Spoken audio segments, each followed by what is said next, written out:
বন্ধুরা, আমি প্রতিদিনই মিঠিঝরা গল্পের পাশাপাশি আমি আমার ডেইলি লাইফস্টাইল ভ্লগ শেয়ার করি। আজ আমি তোমাদের সামনে নিয়ে এসেছি টমেটোর আচার। যেইভাবে টমেটোর আচার তৈরি করলে টমেটোর আচারের স্বাদ হবে দ্বিগুণ আর পুরো 1 বছর সংরক্ষণ করা যাবে।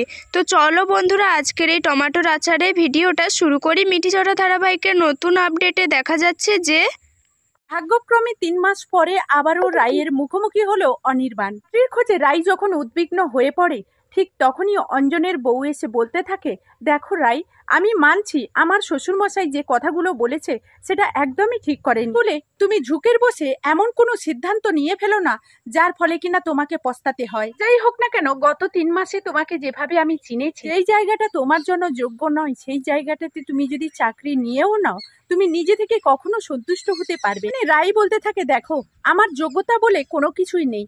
এমনিতেই আমি তোমাদের উপর বোঝা হয়ে আছি, আর অনেকটাই আমি তোমাদের উপর ঋণী হয়েও আছি। তোমাদের এই ঋণ আমি শোধ করতে পারবো কিনা জানি না, আর এখনো পর্যন্ত আমি যদি তোমাদের উপর বোঝা হয়ে থাকি তাহলে আমি নিজেকে ভাববো যে আমার এ জন্মটা বৃথা হয়ে গেছে।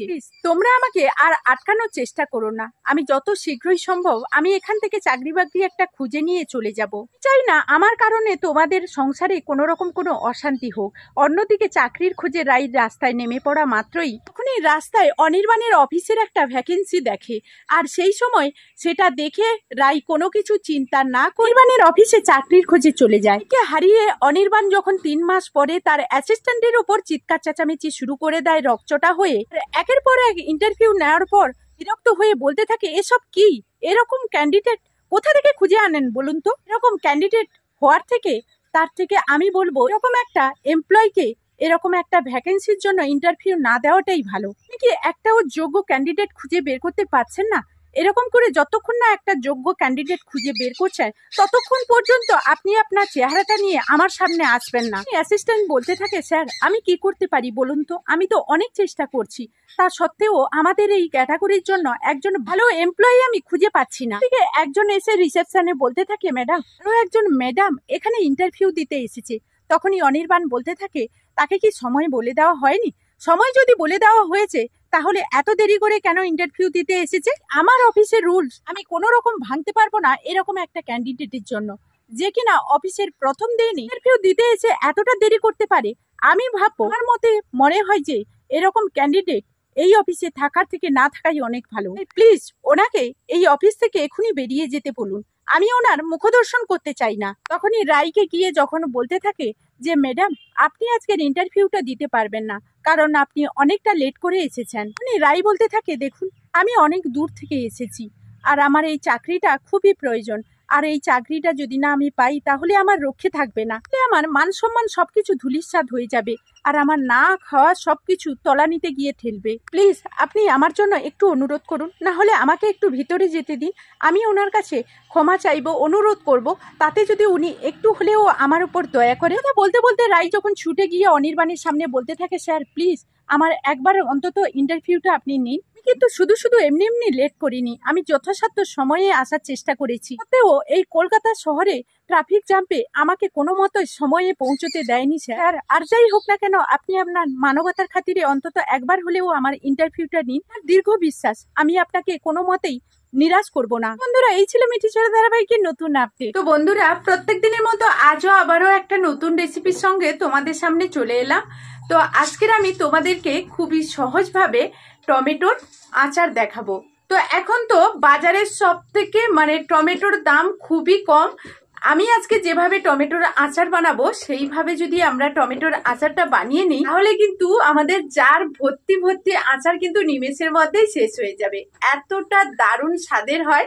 তো চলো ভিডিওটা। তো রেসিপিটার জন্য আমি এখানে নিয়েছি প্রথমে 1 কিলো টমেটোগুলো আমার কিন্তু একটু বড় বড় সাইজ, আর টমেটোগুলোকে আমি প্রথমে ভালোভাবে ধুয়ে তারপর এইভাবে লম্বা লম্বা সাইজ করে সবগুলো টমেটো কিন্তু কেটে নিচ্ছি। আর টমেটোর মাথার যে দিকটা থাকে না, ওই বোটার অংশটা, ওটা কিন্তু আমি কেটে বাদ দিয়ে দিচ্ছি। এইভাবে আমি সবগুলো টমেটো কেটে নেব।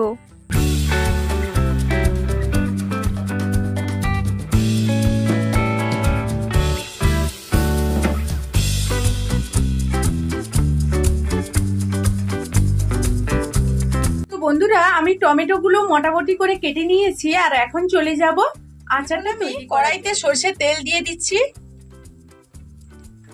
দিয়ে দিচ্ছি 2টো শুকনো লঙ্কা এইভাবে কেটে দিয়ে দিচ্ছি, 4-5টা তেজপাতা আমি দিয়ে দিচ্ছি, দিয়ে দিচ্ছি কিছুটা আদা কুচি, কালো সর্ষে আর সাদা সর্ষে হাফ চামচ করে মোট 1 চামচ দিয়ে দিচ্ছি। এখন সবগুলো একসঙ্গে খুব ভালো করে ভেজে নেব। আর এখন সব মশলাগুলো তেলের মধ্যে খুব ভালোভাবে ভেজে নিয়েছি।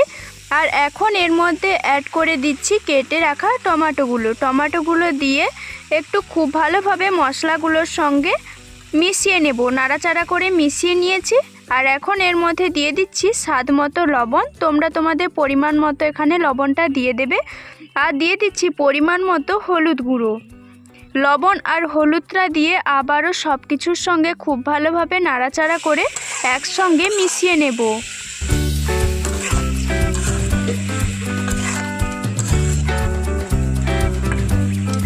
সব কিছু নাড়াচাড়া করে মিশিয়ে নিয়েছি আর কিছুক্ষণের জন্য ঢাকনা দিয়ে রেখে দেব। আর এই দিকে আমি একটা মশলা তৈরি করে নেব। তার জন্য নিয়েছি 4টে শুকনো লঙ্কা, 20 গ্রাম মতো গোটা ধনে, 20 গ্রাম মতো গোটা জিরে আর 10 গ্রাম মতো নিয়েছি মেথি। এখন এই সবগুলো মশলাকে খুব ভালোভাবে ভেজে নেব। আর মশলাগুলো ভাজার সময় অবশ্যই আঁচটা মিডিয়াম করে রাখবে, মিডিয়াম টু লো করে মশলাগুলো ভাজলে খুব ভালোভাবে মশলাগুলো ফ্রাই হবে। তার জন্য অবশ্যই আঁচটা লো করে রাখতে হবে। আর মাঝে মধ্যে এইভাবে নাড়াচাড়া করে মশলাগুলোকে ভেজে নিতে হবে।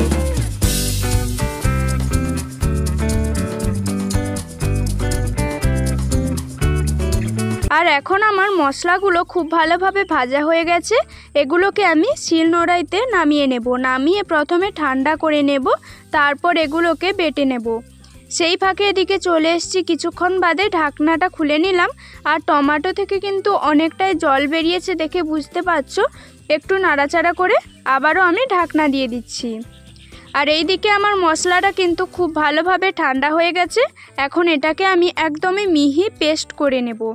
তোমরা চাইলে এটা মিক্সিতেও করে নিতে পারো, তবে অবশ্যই মশলাটাকে প্রথমে ঠান্ডা করে নেবে। আর এইদিকে আবারও কিছুক্ষণ বাদে ফিরে এলাম, ফিরে এসে ঢাকনাটা খুলে নিয়ে আবারও নাড়াচাড়া করে দিচ্ছি। এইভাবে নাড়াচাড়া করলে কি হয়, টমেটোগুলো খুব ভালোভাবে সেদ্ধ হয় এবং টমেটোগুলো গলে যেতে বেশি সময় লাগে না। আবারও নাড়াচাড়া করে কিছুক্ষণ ঢাকনা দিয়ে রেখে দিলাম। আর এইদিকে আমি মশলাটা একদমই মিহিভাবে গুঁড়ো করে নিয়েছি। আবারও কিছুক্ষণ বাদে ফিরে এলাম, ঢাকনাটা খুলে দিয়েছি। আর এখন দেখো আমার টমেটোগুলো কিন্তু প্রায়ই গলে এসছে। আবারও একটু খুব ভালোভাবে নাড়াচাড়া করে নিচ্ছি। আর অবশ্যই খেয়াল রাখবে যাতে নিচ থেকে না পুড়ে যায়। আমার এখন টমেটোগুলো পুরো গলে এসছে। আর এর মধ্যে আমি মশলা কিন্তু অর্ধেক দিলাম, পুরো মশলাটা দিইনি, কিছুটা মশলা দিয়েছি, দিয়ে আবারও একটু নাড়াচাড়া করে নিচ্ছি। আর এখন নিয়ে নিচ্ছি চিনি। তোমরা যে যেই রকম চিনি পছন্দ করো সেই রকম চিনি নেবে।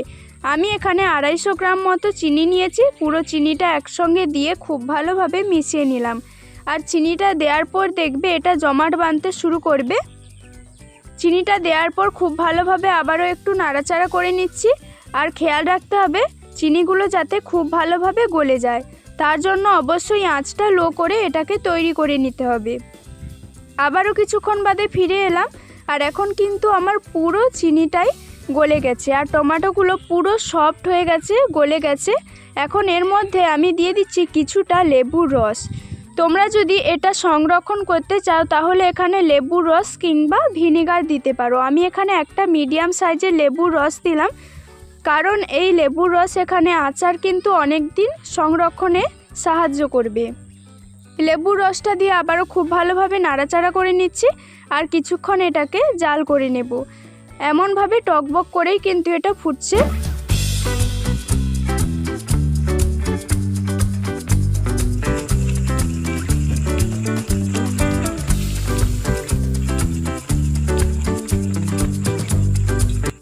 এখন আমার আচারটা আগের থেকে অনেকটাই ঘন হয়ে এসছে।